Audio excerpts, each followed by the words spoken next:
Hello, everybody, and welcome to tonight's coverage of the inaugural season of the NASCAR Class C Maconi Setup Shop Fix Series, the first of many for this recently rebranded series. This evening, we're excited to be bringing you top split action for the weekly Strength of Field race from iRacing's virtual Darlington Raceway in Darlington, South Carolina. Maconi Entertainment is here to bring you action for all types of racing, including the weekly Fast Friday series. No matter what you're racing, we can bring the action to life. My name's Justin Prince. Alongside the booth for tonight is Alexander Polteris, with Bradley Cooper working the controls as our producer, using cameras provided by the great Dougie Beard. Alex, Darlington is known as the Lady in Black, and Darlington stripes are all but guaranteed at this incredibly difficult track. What do you expect to see from the place they call Too Tough to Tame?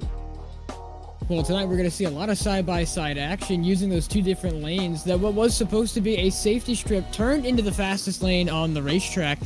With a length of 1.366 miles located in Darlington, South Carolina, the track was opened in 1950 with the last major track change opening in 1999, 25 degrees of banking in 1 and 2, and 23 degrees of banking in 3 and 4, seating capacity of 47,000 people, and the key for tonight's race, an extremely difficult pit road entry. As tires fall off drastically over the course of the race, damage to the right side from hitting the wall can be terminal to your pace if it hits at the wrong angle. And in turn, this could be a challenging race with the 1.36 miles around today to see which drivers are able to conquer it, because as we look towards the championship details for this respective series, 1 week to go in official competition. Remember, 4 total drop weeks, 8 rounds counting for your point tallies. Jacob Snyder comes into this week with the point tallies in his direction. 1,855 total points so far. 1,782 for Ryan Andrew. Jordan Coates rounding out the top 3 with 1,729 entering the championship week. Oliver Cordell and J-Bo amongst the top 5. Also of note amongst your top 20, Roger Carew from the Craftsman Truck Series is up to 11 points. Other drivers who have shown good performances in the past, like Thomas Lloyd, like Jonathan Tuckness, like Austin G. Johnson, amongst those you throw into the top 25 coming into this week. But tonight, the intensity level is expected to be high. You go to your race analysis brought to you by Maconi Setup Shop. 43 laps your distance. No fast repairs has to be expected all season, but 1 green-white checkered available. In turn, though, the S.O.F for this race, one of the highest all season for this slot, if not the highest. 5,236. 24 trucks are now all set to go. 21 setting qualifying times. Let's take a look, 6 at a time, how they'll start here tonight from Darlington. Up on the pole for tonight, Joshua Dickens, who performed well last time out in this time slot, starts alongside a former driver from the Contender Series a couple years ago in the eNASCAR ladder, Danny Henson, a former eNASCAR driver in turn overall. Travis Beckner starts next alongside Vincent Cortez. Then it's Anthony Burrows, another eNASCAR veteran. He'll start alongside Aaron Huggins amongst your stacked top 6. And one of the highest SOFs ever seen so far this season, Jordan Kuntz is rounds up 7th next to Cody Johnson. Luke Peters and Thomas Reed round out 9th and 10th. And Liam Sheen, another eNASCAR veteran, alongside Joey Mashewitz in 12th. 13th position, should say, is Dean Brummett, with David T. Cabrera in 14th. Jacob Snyder starts 15th. Sean Anderson starts alongside next, on the top 16. Will Creor starts off in 17th, and Latham Joyner in the top 18. Rounding out some of the rest of the spots on the grid, Dakota Long alongside Jeffrey Maconi. Then it's Nick Olson and Justin Patello. Then Benjamin Klein and Thomas Wasaks rounding out 24th. That's what we talked about at tonight's running order. 24 trucks just about set to battle from Darlington. And as we get rolling for the pace lap, what do we expect when it comes to Darlington in terms of getting the job done? What will it take to win with not just the Strawn Field, but the difficult racetrack? Well, this is no normal racetrack by any means, an egg-shaped racetrack because of the nearby railroad, and with so much banking and it's not necessarily your average intermediate being 1.33 miles or 1.36 miles. This is going to be a tough track to tame, and these guys are going to have to keep their best to keep their noses clean and make sure they don't get that old fabled Darlington stripe, to make sure they maintain their pace and preserve their racetrack for the whole 43 laps they have to handle here at Too Tough to Tame. Who do you think's got the best shot to win tonight? Well, with an incredibly stacked field, I think everyone has a chance with how many wrecks could be in the field. But I think our pole sitter has the best chance. Being the one in clean air and off the start, he's going to have the best advantage. That's a very important to mention already off the jump. We'll see if Joshua Dickens manages to clean air well against the eNASCAR driver, Danny Henson. Green flag is out. Danny's now learning there's now restart boxes. We're underway with a black flag on the outside line.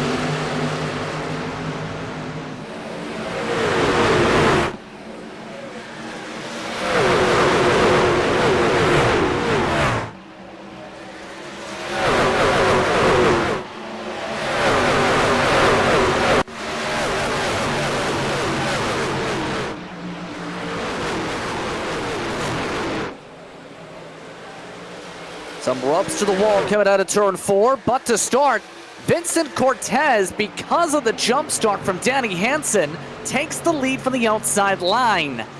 Now that's an awkward spot because, again, the leader is in control for the opening start to the green flag. Danny Hansen having to serve the black flag under green as a result, but Cortez, he's fine because the outside front row is the one that gets black flag, not the second row on back. So already an awkward start for the rest of the guys here at the front of the field, but here comes Dickens to the inside for movement to turn 1. He's going to go to that low line and he's going to slide up the track almost into Vincent Cortez, but he has a truck out in front, almost clear, and he's going to try his best to get the run off of 4, and he does, and he clears himself off of 2. Nicely done, and here comes Danny Hansen back on the track. And just like that, there goes that clean air advantage you talked about, because Hansen's now parked right in front of the leader. Here's a look from inside the TV cam. Cortez lined up with Beckner and Huggins amongst the top grouping so far. And expecting a lot of give and take here tonight, because it's hard to run side by side. As some described, this is a lane-and-a-half racetrack. Well, no doubt side by side it's going to be tough, but as we've already seen in the first 4 laps, it can be done. So these drivers know how to make it work side by side, racing each other cleanly, and we've already got some side by side racing here in the back of the pack. But right now, Dickens leads over Cortez. Amongst those someone side by sides in the teens, Liam Sheen amongst those who start at the back. Nick Olson, you're throwing in the mix as well. Thomas Reed looking to ride the bottom of the racetrack in 1 and 2. Not able to get the grip to work. Luke Peters inside the top 20 in points. Oh, he gets turned! Jacob Snyder is the one who turns him, and he's getting turned across the field. Liam Sheen involved as well. Multiple drivers involved. That could have been the biggest race we've seen, biggest wreck we've seen all season. Caution flags out for the first time, and you were expecting chaos. Well, there's some. Snyder with the turnaround. Several others like Liam Sheen having to go through the middle to minimize any potential damage. But that already has potential shakeups for the points. And we were talking about give and take, but we didn't see this much take early on in the race. And already on lap 6, the caution has come out. Multiple race trucks involved in that, and some of them already have severe amounts of damage. But I wasn't expecting a wreck this big on lap 6. Already several drivers with damage, none mandatory. But as you can tell, with not just the importance of tires, but just the damage management, a lot of drivers using a set the very early going. Just 2 tire sets available in the pits, however. So that doesn't make it easy to decide what time's the right time to pit here. No, it doesn't. When, as a driver, you know you have 3 sets, the 1 on your car and then 2 in the pits, using a set already by 6 laps. And the 24 misses his pit stall. But using a set already is just, it's an unfortunate move to start your race. 7 out of 43. You've still got a long way to go. Doesn't look like it, but tire wear here at Darlington is immense. Tom Mustakis, along with Thomas Reed, Liam Sheen, Joey Masevich, David Cabrera, J-Bo, Dakota Law, Nick Olson, all coming in here for tires or in most of their cases damage repair. By the way, this is a very lucky caution for Danny Hansen. He didn't lose the lead lap, but he does stay ahead of those who just pit. He's now to 16th on his recovery drive from learning how a restart zone works. So, very, very lucky to play in his favor that he was able to go back up to 16th. This is starting his recovery drive well back to the front of the field.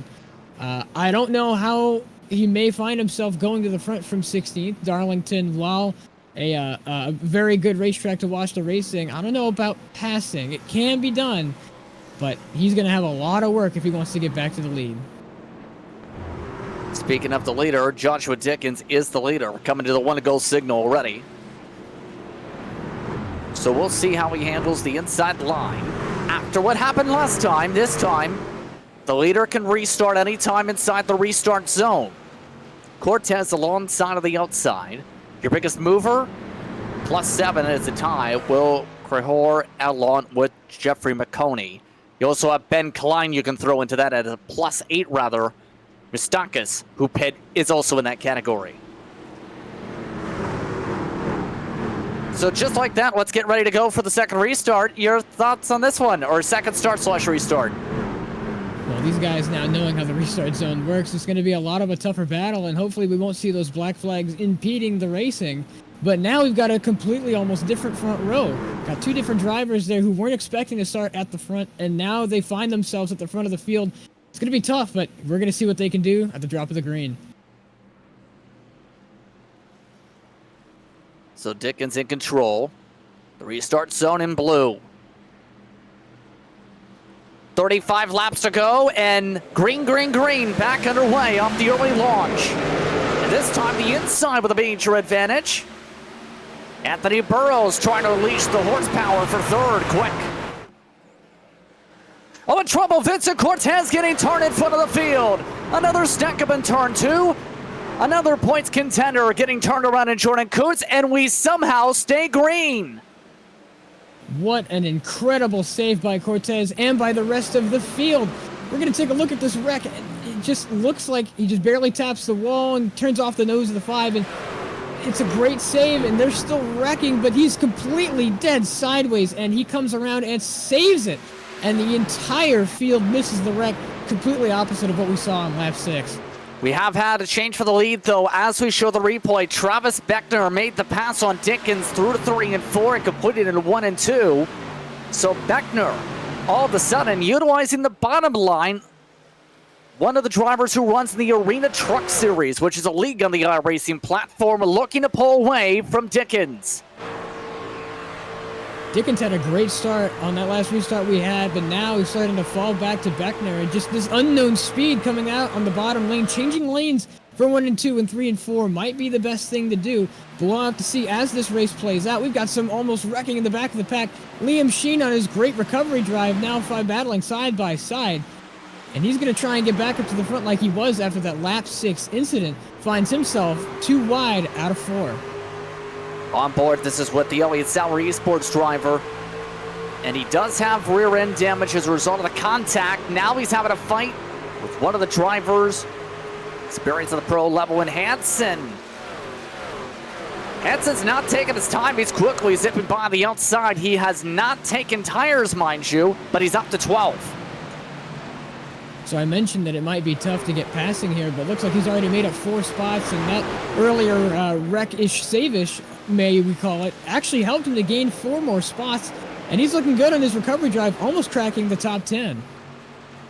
Well, as much as we emphasize this a lot, back in the 2010s was a driver in the NASCAR Concours iRacing Series, as it's now called, a winner at one point actually at Charlotte Motor Speedway.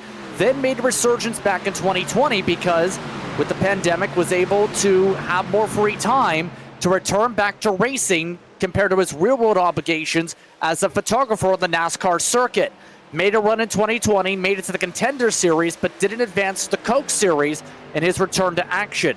He actually had backing for that respective campaign, if you remember, a few years ago, with drivers like Ross Chastain putting stickers on his truck. Now, He's quickly trying to make a run back as it looks like he's back on the platform again. It's a great run we've seen from him. Was on the front row, had that penalty early on, but it's only lap 14 out of 43. Still a major portion of this race left to go. And he's looking to have the speed to crack the top 10 once again. And if we have another wreck like we did on lap 6, he's going to be sitting pretty to get back to the lead. So Fort Myers, Florida-based Travis Beckner continues to lead 0.8 up. Is this too early to push out that far? We're only about maybe 7 laps into this run after the caution flag, or is this a sign of the long run pace, or rather the good pace Beckner has in general? I feel like Beckner's taking Never mind. Caution flag's out 11th. A spin towards the mid-pack. William Crahor is up in turn 4. And lots of air off the left front fender and right front fender. We're under caution. That was in that grouping with Kobe B. Johnson and a couple others. And that's a big stack up against the wall. And Hansen gets involved. So was saying sitting pretty, looking to get his recovery drive done, but now has the all-fabled Darlington stripe as his right side hits the outside wall. Gonna take another look at it here from a different angle. The 19 just slides up just a little too far, it looks like, and just gets turned into the wall exactly the same as the other wreck we saw earlier here tonight. Gets back turned around and lucky enough to not get clobbered by the rest of the field.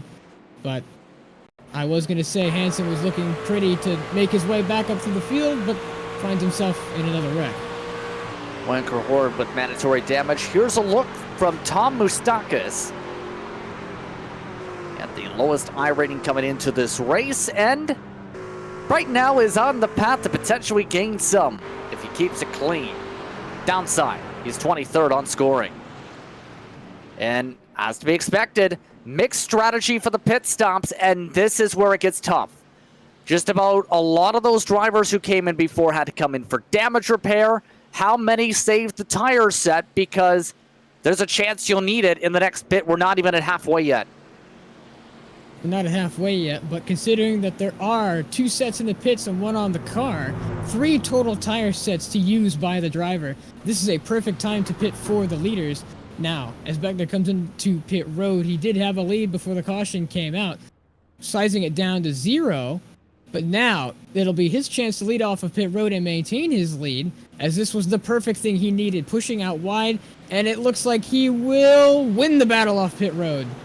Travis Beckner first off the lane on fresh tires. As we expected, 4 tires from just about everyone who just rolled in.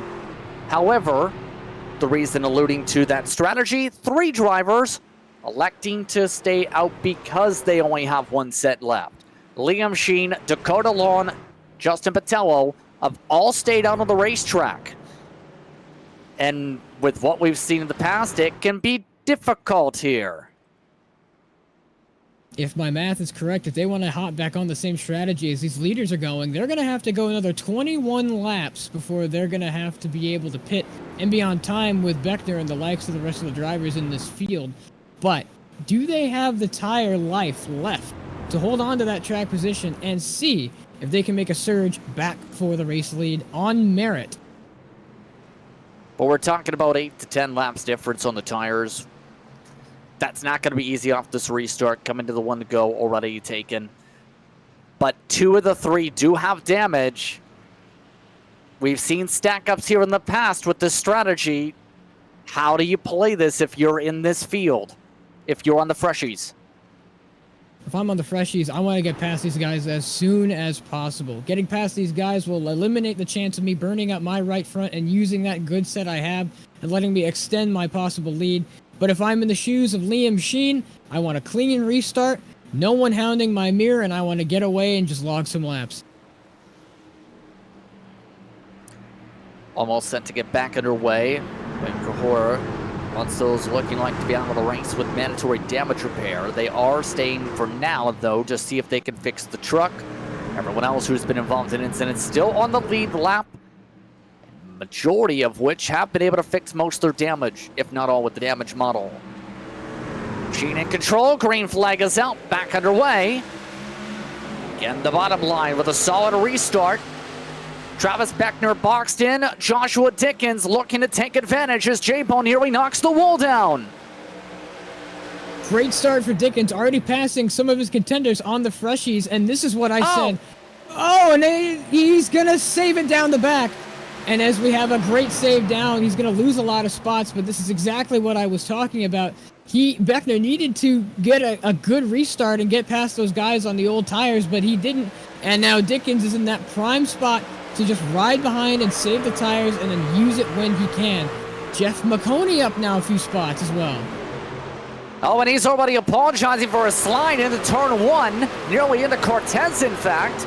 Here comes Danny Hansen now to his inside. And everybody wants to pass by Jeff Maconi. Everybody wants a piece of the action after another crazy restart here in Darlington, South Carolina. Sheen over Long and Dickens with a great restart. First one to lead on the fresh tires, and he's looking for second place. Hopped on the outside, able to make it work. Luke Peters, the next in line. Luke Peters, we talked about it briefly, very quietly. 15 starts in the top 8. I'm live right now. It's going to last for a little bit longer. Yes, and you are indeed live, Alexander, right now. All right, go back. Oh my God, yes. I'm so sorry. Sorry, I had to take a call and I forgot to mute my mic. But we're back here in Darlington, South Carolina. Sheen over Dickens, and then Peters into third place. Was about to say, yeah, Luke Peters quietly in 15 starts has all of a sudden become a contender for the top 15 in points. Mostly known for the roadside, he's been lately on an oval binge in that he's gained lots of iRating. How about a couple thousand this season? He's up in third. You're looking mid-pack, meanwhile. Back to third because, well, this is the lead group. Sheen's lost the lead. Now Dickens and Peters 1 and 2. So those old tires coming into play, starting to wear, and he's starting to lose time on the rest of the guys who took freshies. But now Beckner, having that magical speed earlier during this race, doesn't look like he's closing at all. And as I say that, he waltzes past Liam Sheen, easily takes that spot, and now he's looking to get that speed back and get back to the lead. Yeah, Beckner quickly trying to chase them down, see if there's the bounce back. Plus 16, by the way, in all this. How about Ben Klein? Benjamin Klein is already up to the 7th position. He's known for speed in the fixed series. Just doing Ben Klein things. Yeah, and as you mentioned, that good run for Burrows all the way back up to 5th position. Was, I think, involved in a couple of the wrecks earlier. Now finds himself in the top 5. Great race from him so far, just a second back from the leader, and looked like he's keeping pace with the rest of the guys, now having to pass Liam Sheen and battling with a couple of trucks. Going to hurt that chance to get back into the top 3. But right now, he looks like he is on the way to charge to the top 3. Walter at the moment looking to set things up quickly. See that from Huggins. And remember, when it comes to Walter / Anthony Burrows last year, had the awkward situation of being a call-up in the middle of the Coke Series season, or a couple years ago now, I should rather say, where he had to come in mid-season as the first alternate, Alex. Yeah, definitely putting him in an awkward situation, but now Peters has quietly made his way up down to the rear end of Dickens, and this has been the most silent mover of the race. You can't tell when he's moving, but now he's hounding the rear end of Dickens, and now looks to go for the lead entering 1. Luke Peters, not too many starts in the series, but has been maximizing his point tallies all campaign. He's driving one of the proximity racing paint schemes, looking to try and see if he can wheel it up ahead. Remember, that was the scheme Jordan Cooch started with before his switch to an organization that had a merger literally 2 days after he joined. Trouble in the back. Vincent Cortez getting bobbled back in traffic. We stay green. Cortez losing 3 spots in 1 corner. Not a good restart. Now 3 wide as he goes for the restart. Goes for the position now. Tries to make up a few more spots after an incident. You can see the left side damage on his door. New damage model isn't as strong as the old one, so he could still have some pace left in him, but that damage is obviously going to hinder his pace a little bit as we go back to now Liam Sheen continuously getting past. Not really what he wants. A little bit loose off of 4, but now having to battle for a few spots as he enters turn 1. Yeah, oh, trouble. Liam Sheen has turned Jacob Snyder in the wall with the squeeze. Caution flag is out. Let's take a look. And Jacob Snyder already saying he got tied over the radio. It's a tight play to try and make the pass in turn one. Remember, Snyder was on fresh tires. Sheen was on the old tires. And that just looks like a complete racing incident. You can see Liam just running that topside lane. Doesn't even mean to turn him, and then yet again he's found himself in a couple incidents here tonight. Has the pace, but just wound up finding himself in a few incidents, and yep, just comes right up the track across Liam's nose and goes head on into the turn one wall. There was a tiny bit of air in between them, but doesn't matter in the perspective because both, or rather at least Snyder with the blown motor, Sheen, not as bad as you would think for the damage from that.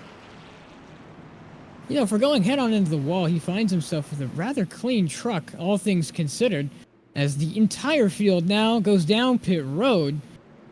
Dickens to lead them off into pit road. Everyone finds their way into pit road cleanly. No issues in the back. As we're gonna have a great battle down on pit road for the lead. So they roll on in and in turn. This is likely going to be the final sets for just about everybody here. Yeah, nobody who banked a set staying out, obviously, in this case. So that tire set save doesn't seem to come into play all that much here as a result of the caution, with everybody else who saved the tire set coming in as well. But Anthony Burrows takes a gamble. He and Danny Hansen, 2 tires at Darlington? That is a move I did not see coming at all. Anthony Burrows going to win the battle off pit road by a large margin, and he's going to find himself on the lead with 2 tires with just 9 laps to go when we go back green. This is going to be an interesting strategy. Can he hold on? We've seen stack-ups in the past on restarts, and we've seen these guys race hard, so he could be banking on an early caution to subside the gap between 2 and 4 tires, and I don't know, I think this might be able to work, but it's certainly a risk. I mean, I could see it potentially working too, not because of just that, but because some reasons people may take too is in terms of track position, but more so also you might have the different balance on the tires, make it a little bit looser per se compared to having a tighter truck. But this is a gamble. Will it pay off to get a win? Lights are out. Next time by, Dickens and Beckner in turn will have to start in row 2. As we have the chance right now, we'd like to remind you that tonight's action brought to you in part by Maconi Setup Shop and Maconi Entertainment. MaconiSetupShop.com is the home for setups, paid schemes, coaching, broadcasting, event promotion, and more in the iRacing service. Subscriptions as low as $8 a month. Cody Setup Shop, the official setup shop of eNASCAR and the official series sponsor of the NASCAR Class C Big Series. Alex in turn. Should be a wild restart coming up here. I mean, oh, go ahead. Was about to say, this could be tricky. It's most definitely going to be tricky. We have a gamble out on 2 tires for the lead. Hansen as well on 2 tires, so the front row has 2 tires less than the rest of the field who came in for that pit stop. The 2 longtime leaders find themselves 3rd and 4th. But now, Anthony has had experience leading the field, but 2 tires at Darlington may not be the best, but we have seen the inside lane get the jump and get the great restarts out of all. And Hansen finds himself on the outside lane again, reminiscent of that first start where he got that penalty. Hopefully this time he knows what to do when going green. Of note, for good effort, Dean Brummett did also take 2 tires. However, his call got him to 11th. Everyone else taking 4 tires and or damage repair. J-Bo, Masevich, lawn, taking lawn repairs. Benjamin Klein also apparently had contact in the pit lane and had to take some extra time in the pit box. Who's your pick? I mean, I think, honestly, Anthony has a good shot to win. We've seen stack-ups before. We've seen stack-ups this race, so if he gets away cleanly, as the inside lane usually does, all he has to do is wheel this thing around for another 8-9 laps, and he can find himself a Darlington winner. but it all has to play out in the hands of that 62 machine out leading the field. Burrows in control. Hansen alongside. This is the first time Hansen's been on the front row since jumping the initial start. Green flag is out. This time it's clean. Off and away. Here comes the Freshies on 4. Dickens to second. Dickens already up to second now, looking for the lead as Anthony Burrows running nearly the wall as they come off of turn number 2. Dickens hounding the rear end of that 62. Now we've already got 2 wide racing in the back of the pack. Dickens, Peters, and Hansen all falling back. And then here comes, oh my God, here comes Beckner. Now trying to make the move work for 5th. Side by side still for second. This is helping Burrows now with 8 laps to go. No move, fully complete. Dickens sees the back off from Peters. Hansen forced to back off. Looking for the back bumper of the proximity racing machine. Peters currently holding on the 3rd. 4/10 the gap between them and the leader. This is actually playing out perfectly into the hands of Anthony Burrows. Already has almost a half a second lead as there's battling there going on in the back of the pack. Coming to lap 37 out of 43. The 2-tire gamble may pay off for the 62 machine leading. He is, however, being caught a little bit, but I do think if he proceeds to keep going at the pace he's going, he has a good chance to win this race. Anthony Burrows out front here in Darlington, South Carolina. Of note, one driver has lost the lead pack. Jeff Maconi spun after contact in the mid-pack, but spun on the apron. We stay green. That's currently 18 seconds back of the leader. With the size of this apron, it's hard to get a caution trigger. He didn't get one. In turn, Dickens having to do this the hard way. Close up to Burrows. 5.5 laps to go. Burrows playing solidly on the lines, but Dickens has the fresher right, left side tires to his advantage. And this is starting to fall out of the hands of Burrows and now starting to fall into the hands of who has the better tires. And right now, that gamble's still paying off for Burrows, but he's going to have to wheel that thing if he's going to keep the lead. And off goes Dickens to battle it out for the lead. He tries to send it down the inside into turn number 1. Can't get the move to stick. Going to slot back in behind the 62 machine as he tries to set up another pass back into turn 3. Looks a little too far back, but we have seen sends before right to the back end of the 62. Not close enough to be able to move Burrows out of the way yet. 4 laps to go. Now Dickens with a chance to do it clean. Up the inside. Up to turn 1. Burrows on the squeeze. Dickens with the slide. Here comes Peters. Peters is in the wall. Peters forced to back out of it as Dickens tries to regroup. 3.5 laps to go. 1 car hard to the inside. That is Beckner with the save in the 28. What a save for Beckner, but as we go back to the lead, Anthony Burrows is seeing everything he wanted to see right now. Clean air, and there's battling going on behind him. Still has to wheel this thing for a couple more laps, but he should be able to take it home. Now, Dickens looking for the move once again, trying to catch the rear end of that 62 machine.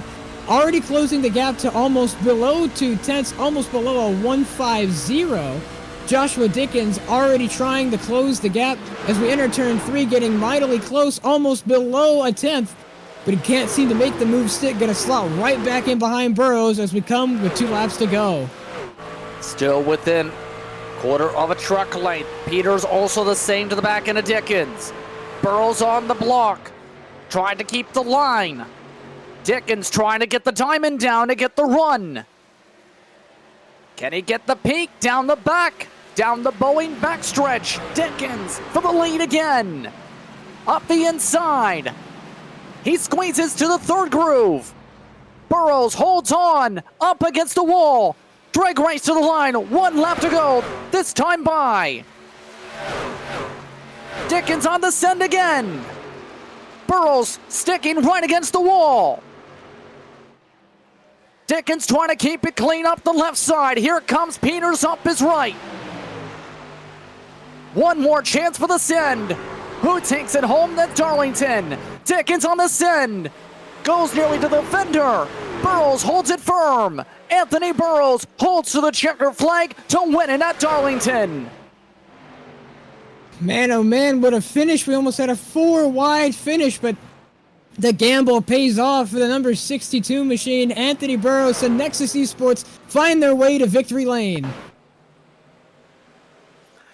What an absolute finish.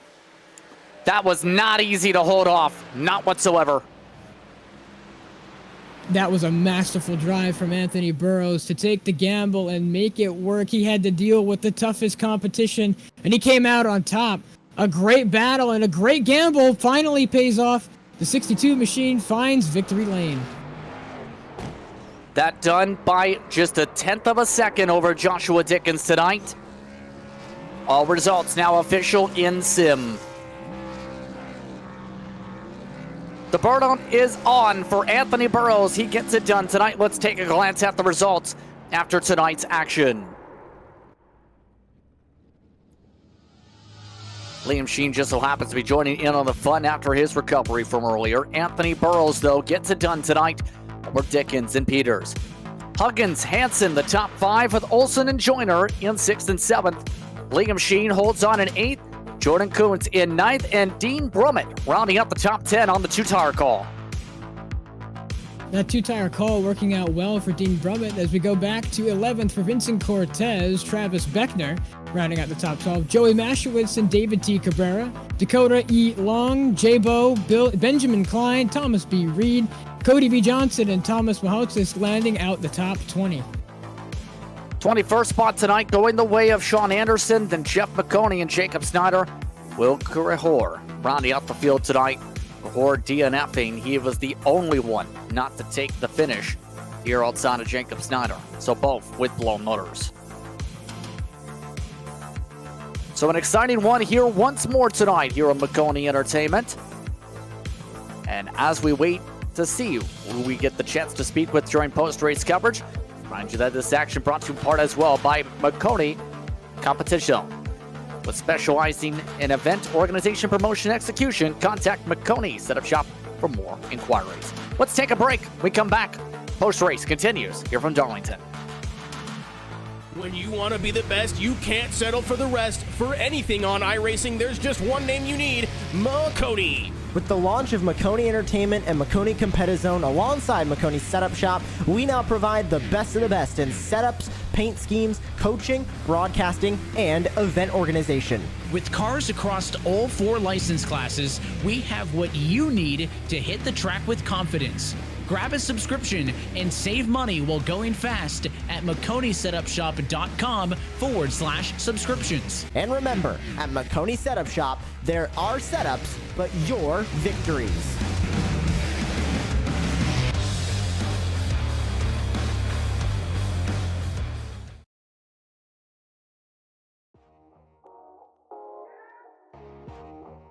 Welcome back to Darlington for more coverage of the Maconi Setup Shop C-Fix Series S.O.F. race. And boy, did everyone come down to battle. Anthony Burrows gets it done under the lights here at Darlington. Does it by 1/10 of a second on a 2-tire call. Dickens leading the most laps with 16, finishing second. Luke Peters, one of the late chargers of this series this season, looking solid for a potential top 15 points run, with a 3rd place run in this S.O.F. race here tonight. Alex, as we look to see who gets the chance or takes the chance to discuss things with how this race played out, what are your thoughts on what we just seen break down? Because that was not easy to hold on 2 tires. And Dickens could have used the bumper. He could have used the knock into the wall on the final lap. He kept it clean. He kept it fair. He kept it sportsmanlike. And that was possibly one of the best battles I've ever seen for the lead. It was clean.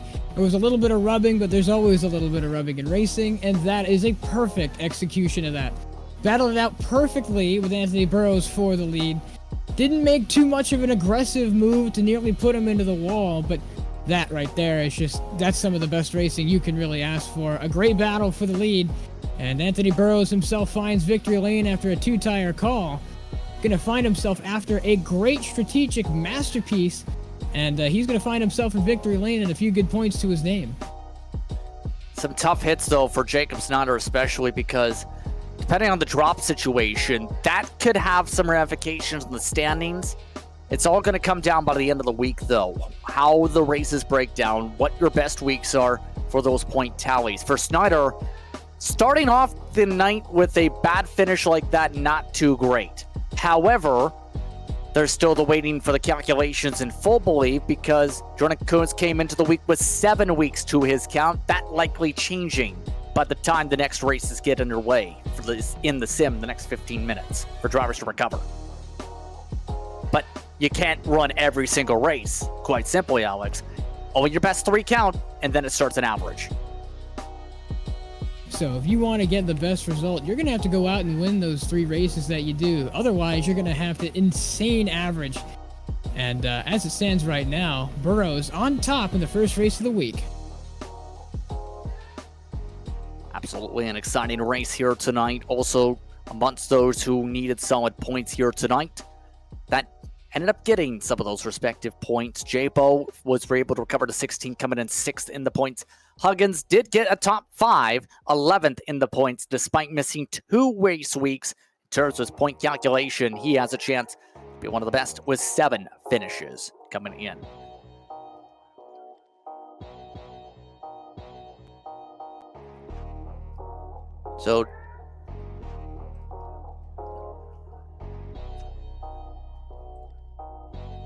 So in turn, as we discuss things when it comes to Darlington, a couple of the drivers standing on by here. See which drivers take the chance here. Joey Masevich, 13th spot tonight. Joey, how was the heart of the pack tonight? Oh, the heart of the pack was ruthless. First of all, I love this place. I really enjoy running laps around Darlington, so it's nice to be here this week. Nice to have you guys in the booth. Started the race somewhat confident, especially with the qualifying lap I put in. That was the fastest lap I'd turned in all the practice. Felt like I could pace myself and start to move forward, and then I got caught up in that wreck on lap, 5. Left me with about 2 minutes of damage that I spent the rest of the race trying to fix. Accidentally took my right sides first time I came in for damage.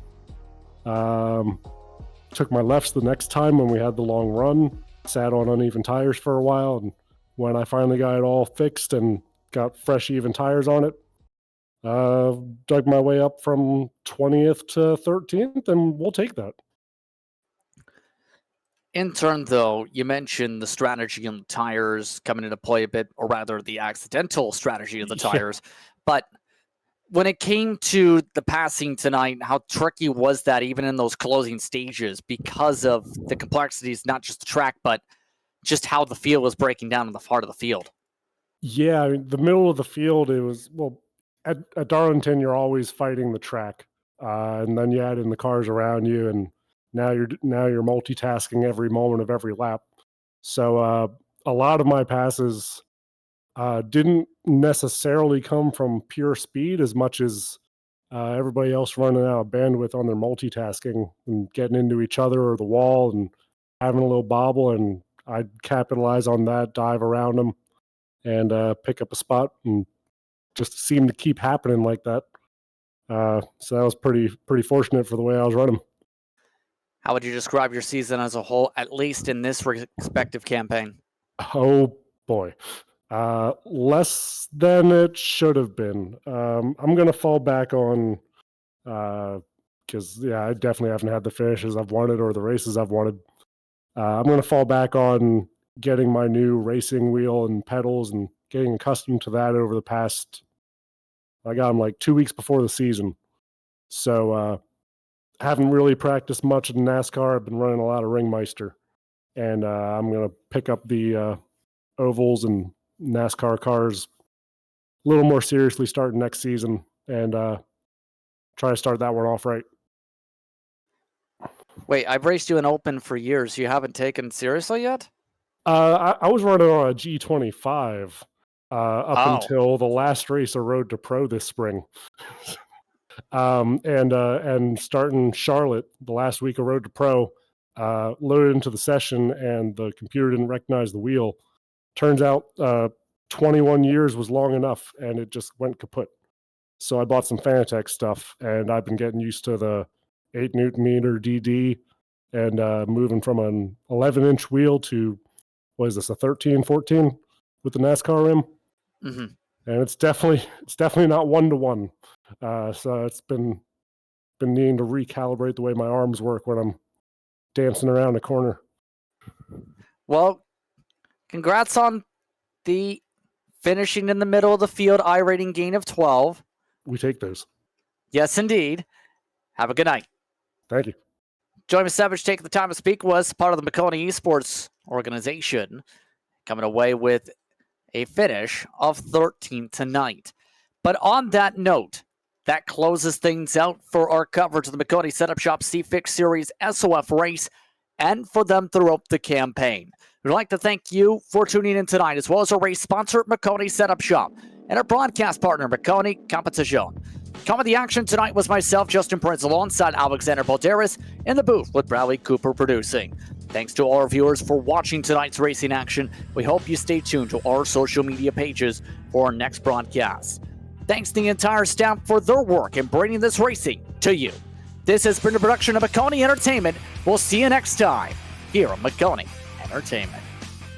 When you want to be the best, you can't settle for the rest. For anything on iRacing, there's just one name you need, Maconi. With the launch of Maconi Entertainment and Maconi Competizone alongside Maconi Setup Shop, we now provide the best of the best in setups, paint schemes, coaching, broadcasting, and event organization. With cars across all 4 license classes, we have what you need to hit the track with confidence. Grab a subscription and save money while going fast at MaconiSetupShop.com/subscriptions. And remember, at Maconi Setup Shop, there are setups, but your victories.